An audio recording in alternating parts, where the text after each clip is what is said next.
Hi, it's Shannon. I'm coming on here to continue to teach about how trauma and stress responses look in real time when there is ongoing collective crisis and causing vicarious trauma. Vicarious trauma is the trauma of witnessing others being traumatized. And so many of us come into 2026, and it's been a rough decade or so, for the collective, for humanity. And so many individuals are going through their own personal stories as well. And so they brought a lot into 2026 as well. And unfortunately, folks are starting to kind of wake up and become a little bit more aware. But at the same time, folks right now are in the midst of being traumatized. And when we're in the midst of being traumatized, our nervous system prioritizes one thing and one thing only: survival. Survival at any cost. Okay. And that even means even if you don't understand how your nervous system works, right? When you look out and you see folks being harmed, your nervous system has a response to that. It can be something such as when you're watching a video or you're seeing a news story and you really haven't consented to it. I've heard of so many people, they open up their phone and they're seeing atrocities, which are happening in real. But at the same time, you may be with your child cooking a meal and you're opening your phone or checking your email or whatever is happening, and you're seeing this, and your nervous system has a response which is unconscious, or your nervous system dissociates, or you stay in fight or flight, which looks like anxiety, kind of in depression, or you're in a state of freeze. And we don't want to villainize any of these responses that are happening in real time, because our nervous system is hardwired. It has all of the information of all of our own past experiences, but our nervous system is also hardwired with all of the past experiences of our ancestors and then humanity. How did our ancestors, even those that we didn't know before us, respond? And we have one of the things that I love about my 10-year plus study into neuroscience and the nervous system and trauma is we can actually really understand what our nervous system is. When I'm a survivor of complex trauma, and that has caused a whole laundry list of physical and health conditions. And I was once near death with my physical and mental health. And it was truly in a near-death experience, an actual near-death experience, near physical death, that I remembered how to heal myself, and have spent the last decade or so really studying how we can do that. And how did I do that? And understanding the nervous system and how it actually works and predictably works was so empowering to my experience, and was so empowering to just my pattern detecting brain to be like, okay, here's a map. It was like finding a treasure map forward. And I'm still so empowered and excited to share this information. Even though it is a terrible time to be excited to share any sort of information, because what is happening and has been happening, but we also want to bring our healing responses into the room, because that is going to show our way forward. So that's what's also coded in our nervous system. What's also coded in our nervous system is not just healing trauma responses, but healing responses as well. Our ancestors, many of them didn't have access to any of the ways that a lot of us are and have healed. And they found a way forward, just like we can find a way forward. And it's really important not to judge yourself if you find yourself doomscrolling or feeling dissociated or being in fight or flight or appeasing. It is really hard witnessing what is happening to humanity, and how I'm watching in real time folks' nervous systems adapt to things that we are not meant to survive this. We're not meant to be inundated 24/7 with the worst things that are happening everywhere and to be forced to have opinions about it, and then go to work, raise a family, cook a meal, and take a shower, go to bed. It's not, our nervous system can only filter through so much information. And if you find yourself in a functional freeze, a lot of people don't realize that they have been living their life in a functional freeze, or they are in a functional freeze. A functional freeze feels like I have to, but I can't. So a functional freeze, and there's two types of freeze. Most folks only talk about one type. A functional freeze is a high tone freeze where it feels like I have to, but I can't. You feel the adrenaline or anxiety, but there's deep exhaustion. But you feel like you can't stop, because you can't, because you're in a freeze and you're trying to function. A high tone dorsal freeze is trying to keep the nervous system moving forward, even though it's at an extensive, it is from like processing power, it's putting out a lot of information, and it's requiring a lot of energy. Even in a freeze, you're like, wait a minute, there's a lot of energy going, but I don't feel like I'm getting anything done at all, because our learning brain is offline in a freeze, but there's pumping out a lot of information, but underneath all that, there's a lot of anxiety. And this can be more optimal, and it's not optimal at all, but it can be more optimal for a nervous system from a survival response, because there's another, I call this, the functional freeze is frozen. You can feel kind of foggy. You feel like you're just going through the motions. You can feel like there's a plane of glass between you and the world. You feel like you're doom scrolling, that you're not really able to connect, that things, and then you're having physical and mental health symptoms. You may have like gut stuff going on. You may have migraines. You may have IBS. You may have chronic pain. You may start, if you are in this for a long enough period of time, you may start getting diagnosed with physical and mental health conditions. A lot of mental health conditions are diagnosed and really are a functional freeze.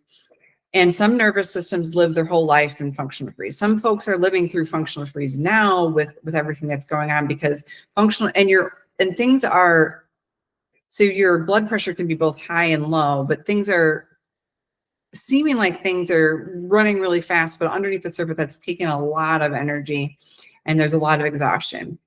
So that's a functional freeze. But then there's a floppy freeze. That's what I call a frozen and floppy, where there's low tone in the nervous system. And this is often diagnosed a lot. Different sorts of depression. There's levels of dissociation.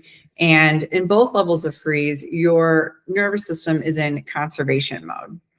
It's in conservation mode. And so conservation mode inside is keeping your organs okay, but not optimal. And so this is where, after long periods of time, folks start getting physical and mental health conditions, autoimmune conditions. There's thousands of research articles talking about the autonomic nervous system functioning tied to autoimmunity. And what is that? That's the trauma and autoimmunity, trauma and chronic health condition connection. I've done a ton of research in that area, and it is true. But that's not to say other elements of trauma responses that our nervous system is running optimal, because fight or flight, we're expanding a lot of energy as well. And fight or flight, we see a lot of fight or flight through comment section on folks. But sometimes people you may ask them, how they're really doing, and they're saying like they want to run away. And they also can feel really tight in the muscles with that. And there's a lot of racing thoughts and insomnia with fight or flight. There can be a lot of relational things that are happening in fight or flight. No trauma response is going to lead to optimal health. No trauma response is putting you in learning mode, or children in learning mode, or leaving humanity to our authentic nature, being very curious. And then there's people pleasing. So especially during cycles where there is collective trauma that's happening, you will see more people pleasing happening, meaning people will start to agree with the systems that are harming. They will agree and even help their abusers, or those that are abusing people. They will people pleasing will end up chronic overworking, chronic helping, chronic burnout. That's one of my, because people pleasing, you are in fight or flight for the other and dissociated from yourself. And so that's you putting your nervous system in some different responses. And again, all this is happening and it's unconscious, especially during a times of collective trauma. Collective trauma meaning trauma is happening and it's a part of the culture, and it's happening to a large number of people that you share space time with, or relate, or are in your community. And it's palpable. You can feel that when you can feel that in different areas where there's been a lot of harm. You can just, you feel that, you pick up on that. And that's because our nervous system puts out a field of information. And I'm not just talking about energy, but an electromagnetic field that our nervous system tunes up in and with. And that's why co-regulation is really, really important. Co-regulation is really, really important. Right now, unfortunately, many people are co-dysregulating together. And that is keeping some of these, the biometrics, the energy of the trauma really alive. And there's no harm and shame to anyone doing this, because people are trauma responses are not the cognitive mind or not your personality deciding I'm going to do this. They are happening. And many of the trauma responses right now are intergenerational. And so folks have no idea that what is happening within this society and what was happening within the culture is completely abnormal, because when there have been a lot of cycles of ancestral trauma that's not processed, that pain, it's like this dirty pain gets projected out onto another, and it's this very unconscious process. And being a trauma practitioner right now is and has been the deepest spiritual experience of my lifetime. It's caused me to be more in my body and more compassionate and curious than ever, because witnessing what's happening and seeing folks so dissociated and then forming beliefs in the dissociation, because all of the trauma responses, all of them are levels of dissociation. They're types of dissociation, because we are not empowered. We're not fully in our body in the way that our body and mind and spirit functions. For the health of ourselves and for the health of humanity, we are having our nervous system, our health, our beliefs, our minds, our spirits are having to adapt in real time to what's happening in and around us. So lots of compassion to folks.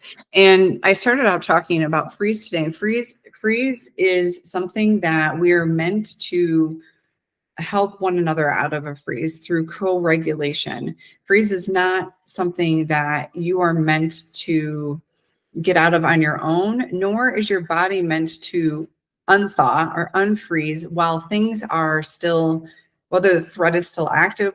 And so you may notice that folks may notice themselves on the thaw, maybe towards the end of the day, and start freezing in the morning, or it could be the exact opposite. Or folks are, if they have a lot of tight muscle, chronic pain, chronic health stuff. I'm also curious, is there a functional freeze that no one's really kind of noticed underneath that? I can notice that with how people are moving and their posture and how they're sitting as to levels of freeze physiology that are activated.